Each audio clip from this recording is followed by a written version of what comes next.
amigos queridos, nesta manhã luminosa em nossas vidas,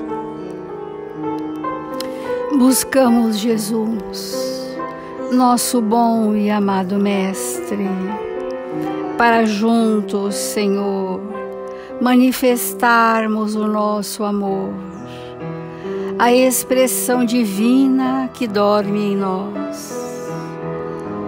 E queremos nesta hora, Senhor, expandir das vibrações sublimes, dos sentimentos felizes que todos já construímos na intimidade do nosso ser, para que estes sentimentos brilhantes e coloridos formem um feixe de luzes endereçados ao coração misericordioso de Jesus, nosso bom e amado Mestre, para que o fluxo divino possa permear os nossos corações nesta hora. Ampara-nos, Senhor, envolva-nos em vibrações de bom ânimo e esperança, para que a cada dia mais fortalecidos, Senhor, possamos seguir em consonância com os sábios ensinamentos do seu Evangelho de amor. Aqui estamos, Senhor, socorre a nossa indigência espiritual e infunde em nossos sentimentos o vigor da fé. Aqui estamos, Senhor, estendendo os nossos sentimentos a todos aqueles que nos cruzarem o caminho. Sê conosco, Mestre amado, hoje e sempre, e que assim seja, Senhor.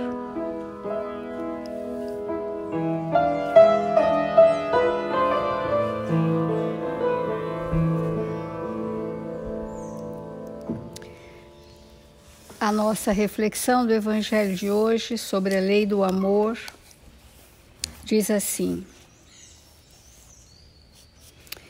para praticar a lei do amor, tal como Deus o entende, é preciso que chegueis progressivamente a amar a todos os vossos irmãos indistintamente. A tarefa será longa e difícil, mas se cumprirá. Deus o quer, e a lei de amor é o primeiro e o mais importante preceito da vossa nova doutrina, porque é a que deverá, um dia, matar o egoísmo, sob qualquer forma que ele se apresente, porque além do egoísmo pessoal, há o egoísmo de família, de casta, de nacionalidade. Jesus disse: amai vosso próximo como a vós mesmos.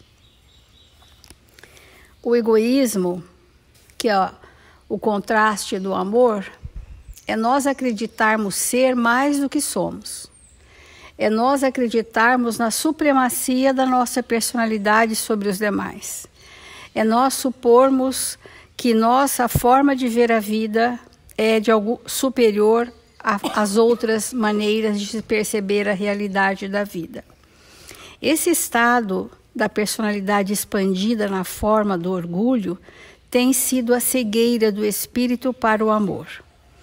O amor é incompatível com o egoísmo, porque ele é um sentimento expansivo de agasalhar a todos. Temos dito seguidas vezes que os casais que verdadeiramente se amam, eles têm uma exuberância de vibrações para projetos coletivos, para trabalhos de caridade, para trabalhos sociais, para trabalhos assistenciais, porque são esses casais na Terra que já têm uma fertilidade de produção íntima capaz de expandir para muitos e fazer desses muitos componentes da nossa família espiritual, família de espíritos.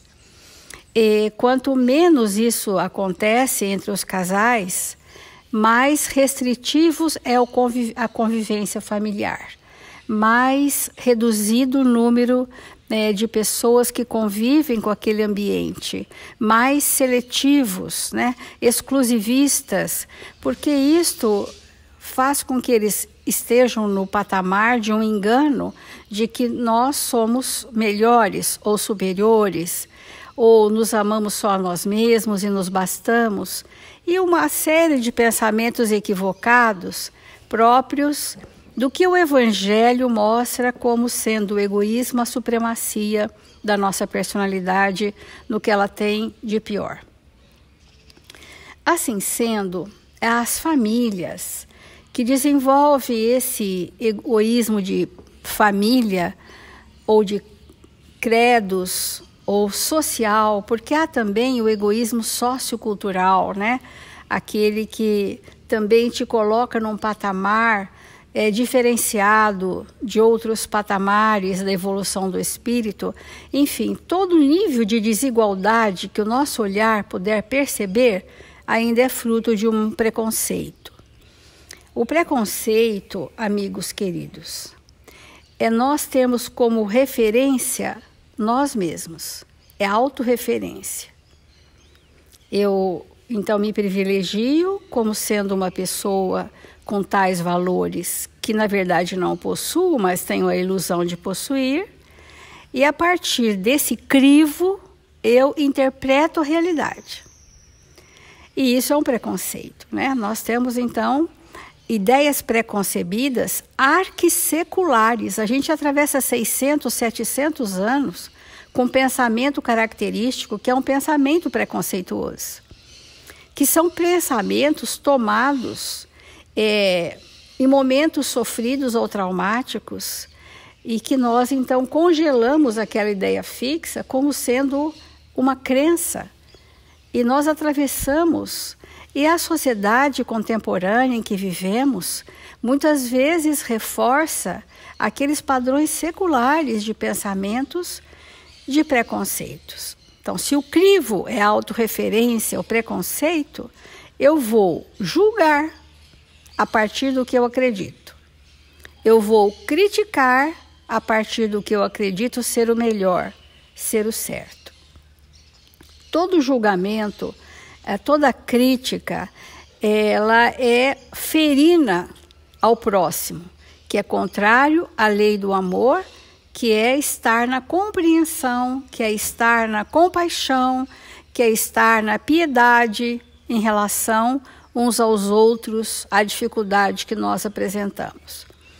O tema que a gente vai introduzir progressivamente é um tema bastante atual e complexo, que tem a ver com esses padrões familiares e também tem a ver com a cristalização de pensamentos que o espírito reencarnante trouxe de várias reencarnações, que é a discriminação, preconceito, a crítica e o julgamento.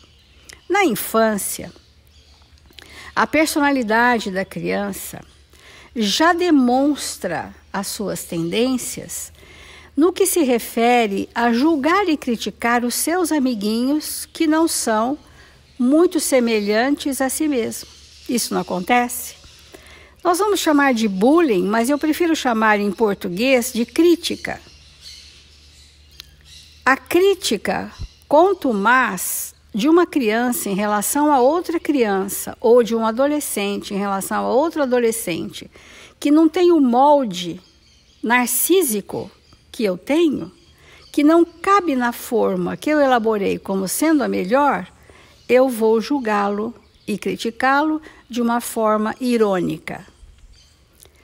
Tenhamos por certo que qualquer nível de ironia é uma crítica e pode ser um pesado preconceito. E nós precisamos saber, não da criança que recebe o bullying ou a crítica, mas precisamos ter um olhar de compaixão e entendimento para a criança que executa a ação do mal. E que quando ela começa nas ironias do julgamento, ela angaria adeptos.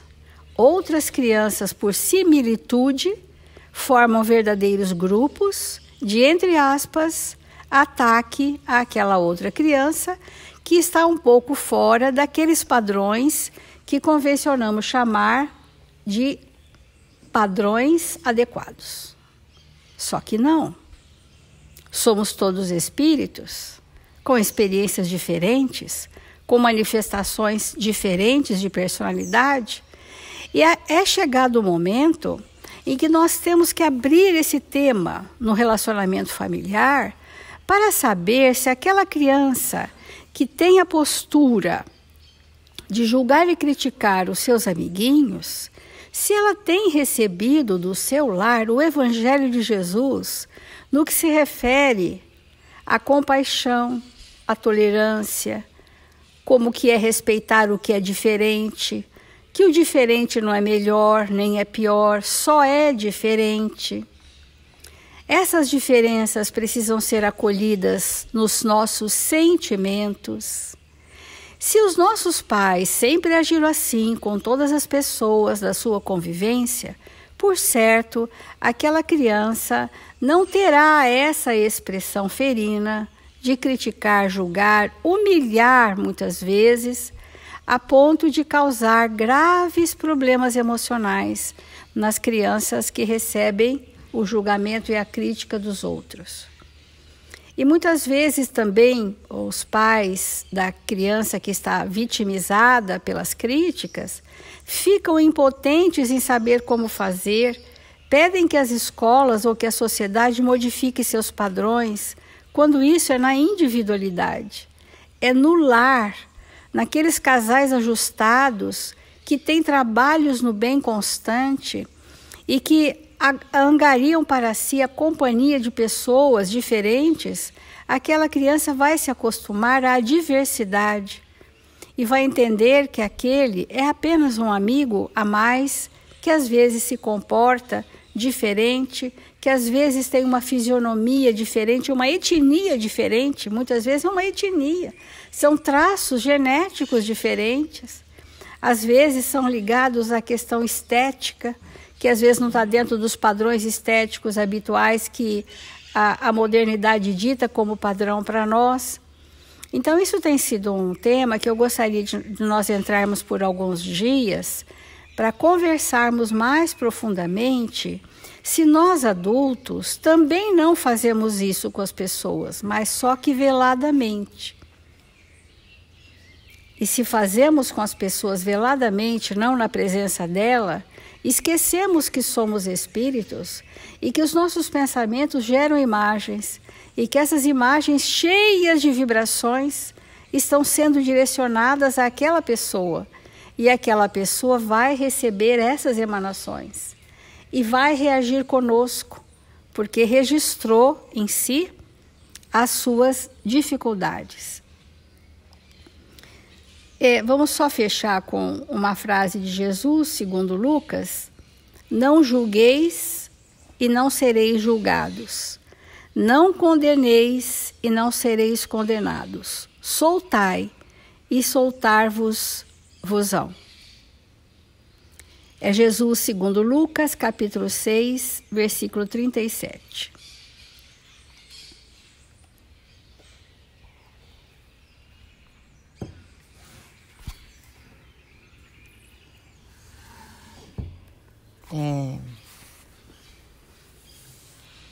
Quando nós pensamos sobre isso, que somos espíritos isolados muitas vezes no nosso lar, às vezes a gente faz uma interpretação assim, que somos isolados porque somos tímidos. Mas o que é que a gente esconde atrás daquela timidez? Que a gente chama de timidez. Porque, invariavelmente, nós trazemos dentro de nós pensamentos inconfessáveis.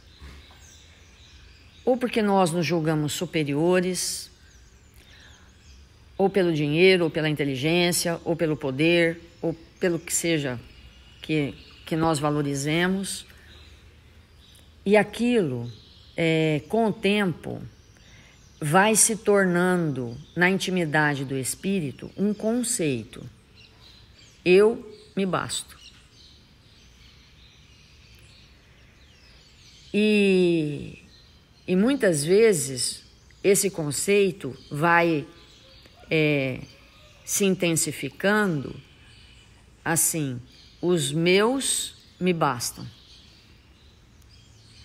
E isso vai gerando na nossa intimidade um movimento antifraternal, antifraterno, e vai nascendo todo nível de preconceito, que nada mais é do que uma crítica. Então, nós olhamos para aquilo que não é como nós pensamos, não é como nós gostamos de sentir ou de viver, e vamos nos opondo a uma oposição da nossa parte em relação ao outro. E quando nós nos opomos ao outro, nós criamos barreiras que impedem as trocas, que são fundamentais para nós, que são extremadamente importantes para todos nós. Porque no instante em que eu me fecho para trocar com você, seja você quem for, na hora que eu me fecho, eu me distancio da minha essência. Eu me distancio de Deus. Eu vou criando mecanismos para me afastar de tudo aquilo que é de ordem divina. E vou vivendo uma estrutura incompatível com o bem e com a caridade, que são os elementos que realmente vão nos melhorar. Então, quando eu digo assim, eu sou deste partido, significa que o seu partido ou outro partido não é bom. Significa que eu tenho uma posição clara e que o outro talvez, aí eu vou listar aquele tanto de coisa. Então eu pertenço a esse partido, eu pertenço a essa comunidade, eu pertenço a essa religião, eu pertenço a esse clã, eu pertenço a essa raça, eu pertenço a essa nação. Não, nós pertencemos a Deus. Tudo o resto são equívocos da nossa parte. Não que nós não possamos esposar certas ideias, porque não tem como, no mundo que nós estamos, nós não estarmos ligados a certa categoria de espíritos.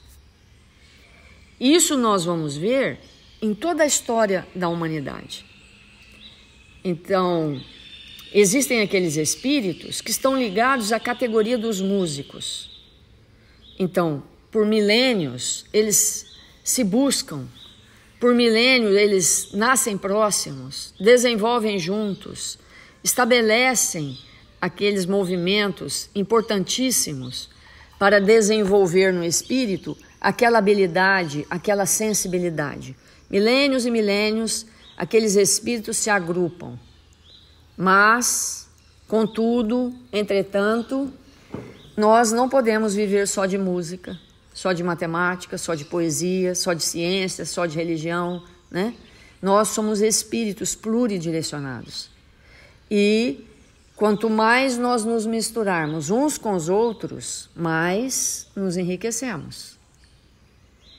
E esse entendimento vai fazendo a diferença.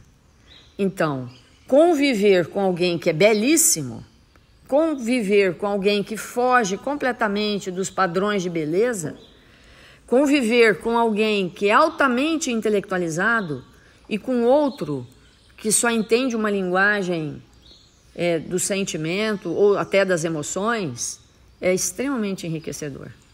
Porque com tudo nós aprendemos, com tudo nós temos a oportunidade de expandir o nosso sentimento. Aí, nós falamos tudo isso e alguém pode dizer, eu sei disso, eu já sei. Sim, eu sei, mas não sinto.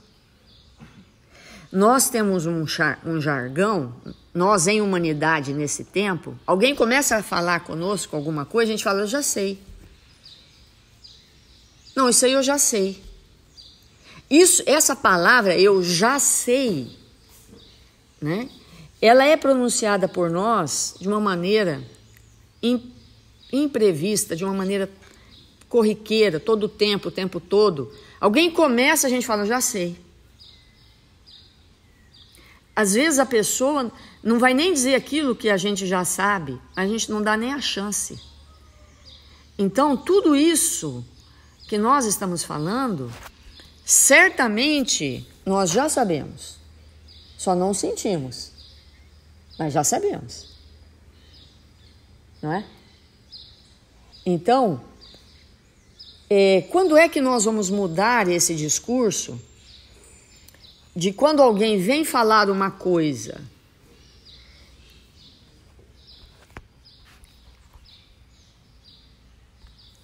que nós já sabemos, quando é que nós vamos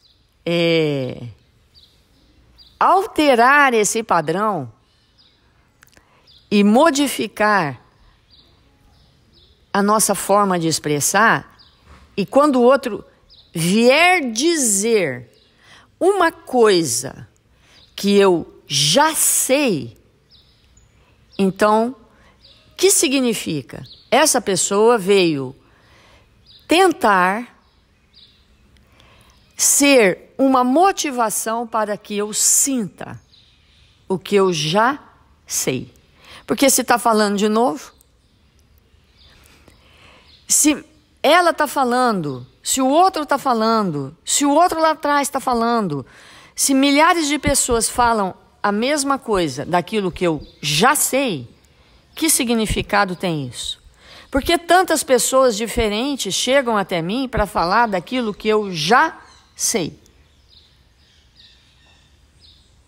Então, naquele momento, é necessário que eu vire a chave. Bom, isso aí que ela vai falar, isso aí que ele vai falar, como eu já sei, quem sabe agora eu sinto.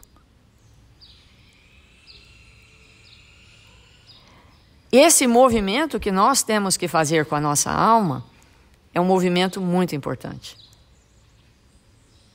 E pararmos com esse jargão. Não, tá bom, já sei. Não é? Quantas vezes nós fazemos isso com aqueles que nos chegam? Então, esse movimento que nós estamos falando, de realmente sairmos, deixarmos de ser tímidos, uma timidez, nós somos tímidos para amar.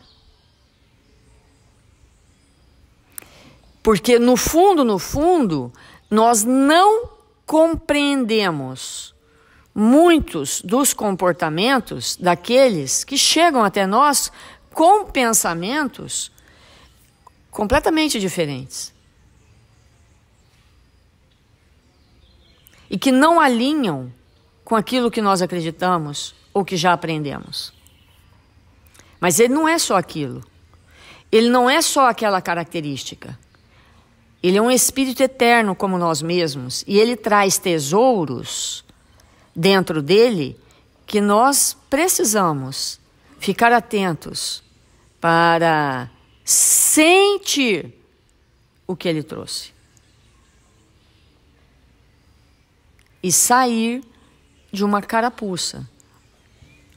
E esse estado de egoísmo, de orgulho que nós estruturamos dentro da nossa casa, impedimos que hajam trocas, é algo que nós precisamos pensar muito na nossa intimidade.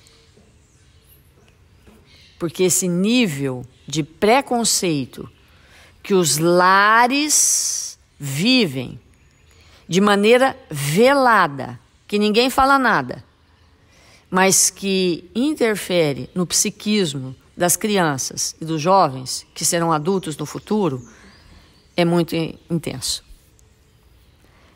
Então vamos fazer a nossa prece e refletir bastante sobre isso.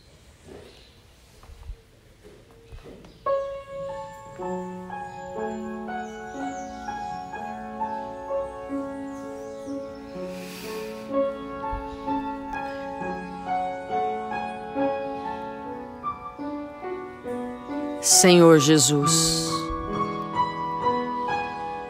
divino amigo das nossas vidas,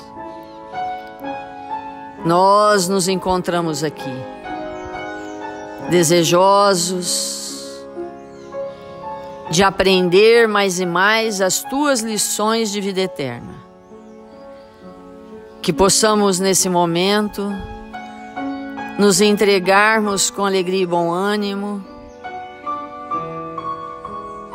para aprendermos com o Seu Evangelho de amor as Tuas lições de vida eterna, quando o Senhor adentrou em tantos lares, visitou tantos templos, conversou e amparou espíritos com ideias tão contrastantes, para nos ensinar que devemos ser irmãos uns dos outros. É com esse pensamento, Senhor, que Te buscamos nesta hora, rogando que o Senhor nos ampare e nos fortaleça, para que possamos, nesse momento, estender as nossas mãos e os nossos corações sobre aqueles irmãos que nos buscam através dos nossos cadernos de vibração. Nossos irmãos que se encontram enfermos, necessitados de amparo. Mil vezes obrigado, Mestre, porque nos encontramos em Seu nome. Que o Senhor possa, com a Sua equipe socorrista, amparar os caídos, os necessitados, os doentes do corpo e da alma. E nós outros, Senhor,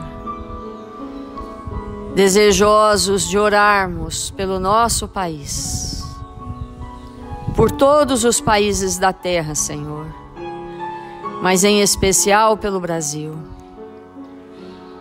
por este ambiente que o Senhor nos fez nascer, onde iríamos contribuir com o que temos de melhor, erguendo dentro de nós o desejo de servir em Seu nome, aonde quer que nos encontremos.